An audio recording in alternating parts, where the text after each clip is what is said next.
Hey y'all, welcome back to another episode of Anchored Soul. I'm your host, Allie, and tonight I want to talk to you guys about something that I've been struggling with. And I think that since that's one of the main points of me doing this vlog, it's good for me to talk about these things. And I don't really have like a plan in mind per se of how to go about this, so I'm just gonna try to listen to God and just do it. So I hope that you guys will bear with me, and hopefully we can learn something together today. Or tonight. It's almost 10 o'clock at night. Yeah. So for starters, I think I've talked to you guys a little bit about, all of the change that's happening right now, and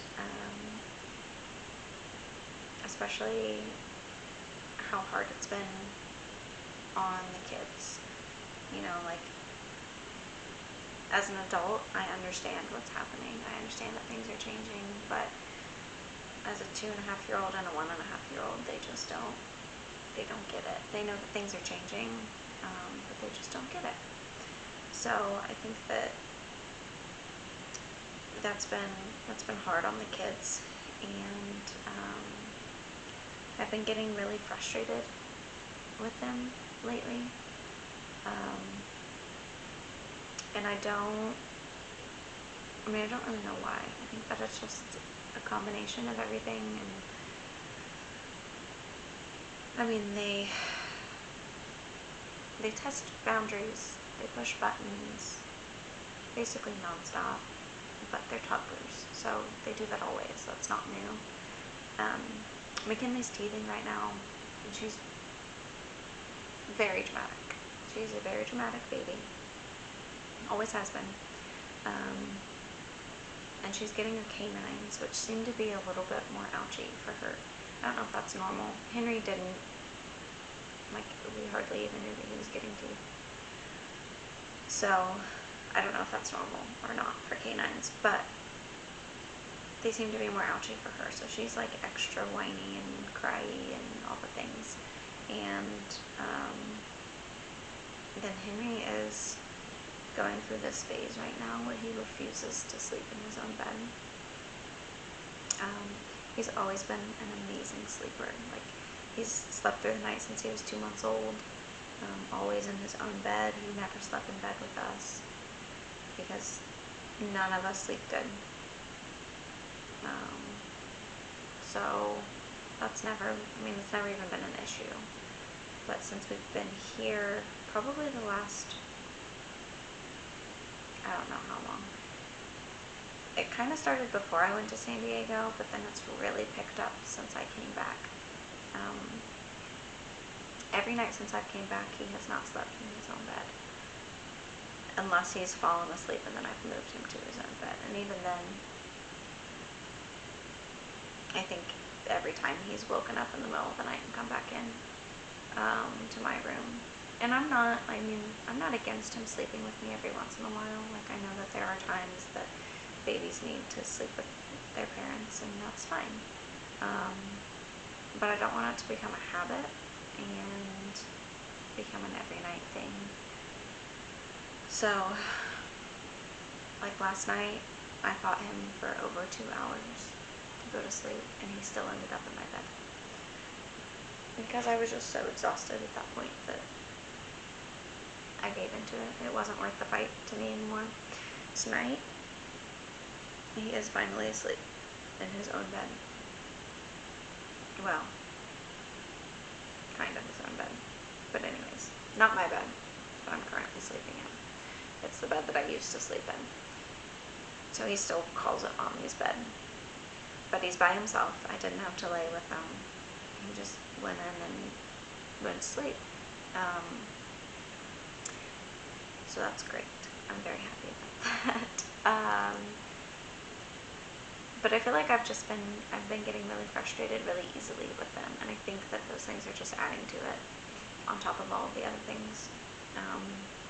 And we've got a lot of just kind of unknown happening right now, and there's a lot of, usually fear and worry that come with that, and I think that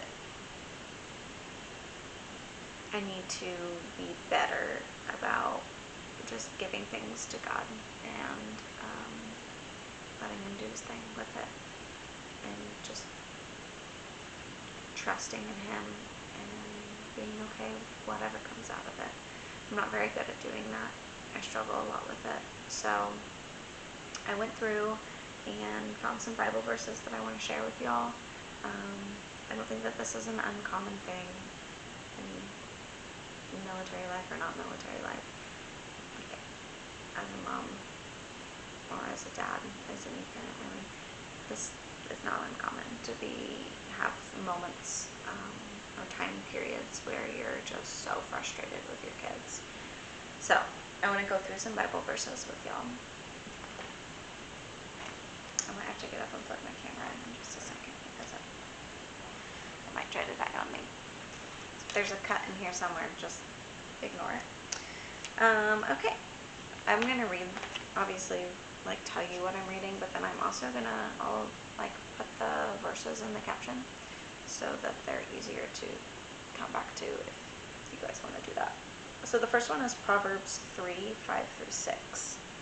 It says, "Trust in the Lord with all your heart, and lean not on your own understanding. In all your ways submit to him, and he will make your paths straight."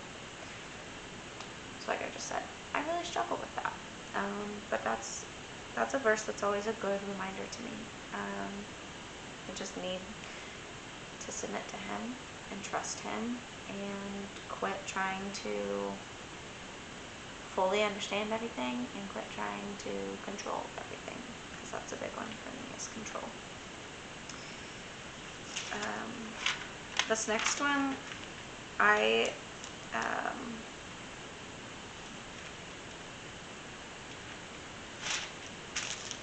had highlighted some stuff in here. I don't know when I did this, but at some point in my reading I highlighted some stuff. So I wanted to read you a couple of the verses that I highlighted. This is all out of Proverbs 16. So verse 1 says, "To humans belong the plans of the heart, but from the Lord comes the proper answer of the tongue. Commit to the Lord," this is verse 3. "Commit to the Lord whatever you do, and he will establish your plans." And then verse 9 is kind of the same as verse 1, but verse 9 says, "In their hearts humans plan their course, but the Lord establishes their steps." So again, that's telling us to give control over to God. And verse 1 and verse 9 are really saying, like, you can plan all that you want to. I can plan out the rest of my life to the minute, and ultimately God's plan is still going to come true. Like, God's will for my life will still come true, regardless of the path that I choose to get there. So I think it's better to ask God, pray to God, and then hopefully sometimes, not all the time, sometimes he'll give you an answer and like before the thing happens, and then you can be obedient and follow that path. Other times you follow your own path and the answer comes later. Sometimes the answer comes super later, but the answer does come eventually. But we can plan all that we want to, and God's will is still going to happen. So I think it's better to be obedient and to follow as much as we can, as much as we know how to follow his plan. Because usually that path is easier than the ones we try to make for ourselves. Okay, the next verse is Isaiah 41:10. It says, "So do not fear, for I am with you. Do not be dismayed, for I am your God.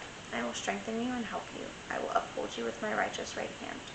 So this is what I was talking about with the unknown. A lot of times with the unknown comes a lot of fear and worry. And this is literally saying, don't, because I'm with you. I'm right there with you. You guys heard the the saying about the footprints in the sand and the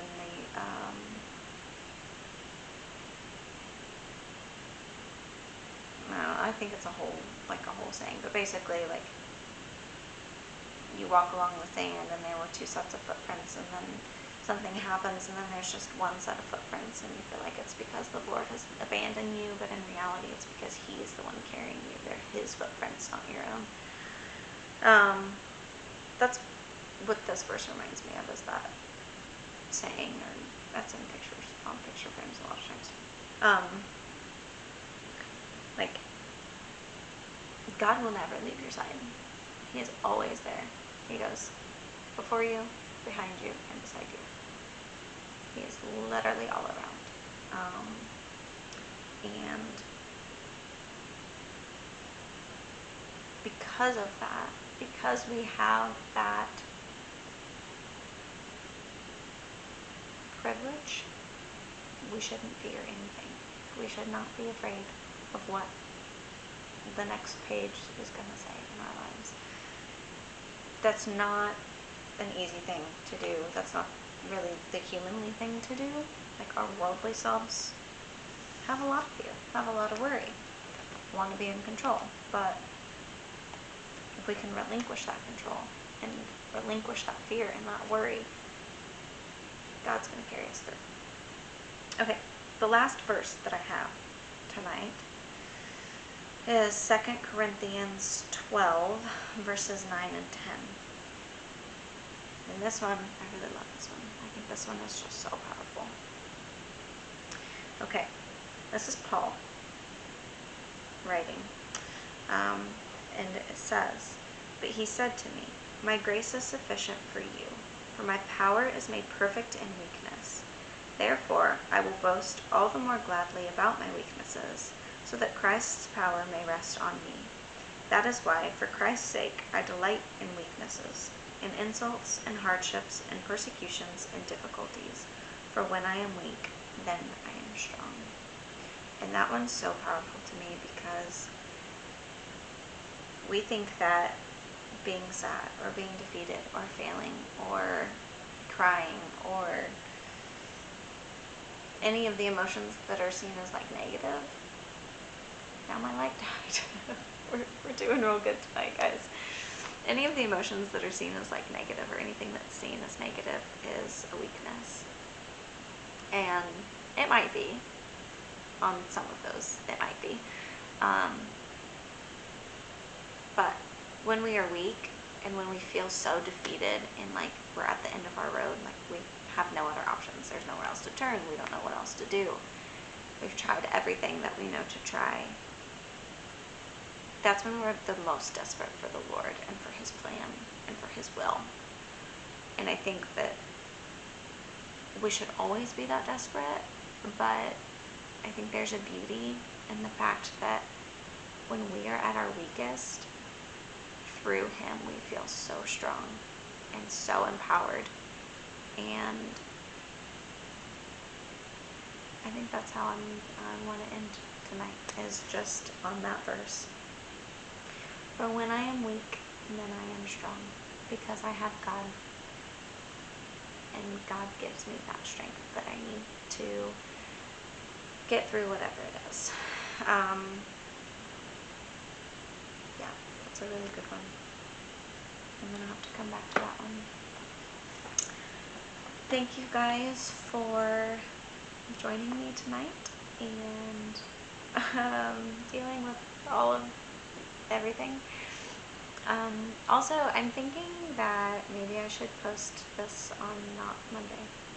So if you guys could let me know what your opinions are on that. Like, should I post it on Friday or Saturday or literally any other day of the week?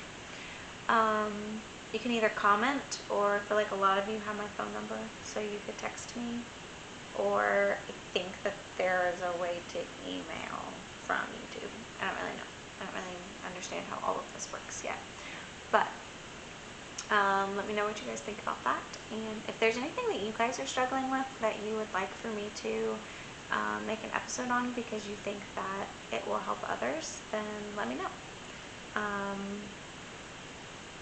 yeah, I think that life is going to be pretty much the same for a while for us, and then when we get to Guam, it'll get a little bit crazier, I think. Yeah, I love you guys. Thank you for joining in tonight, and I'll see you guys in the next one. Bye.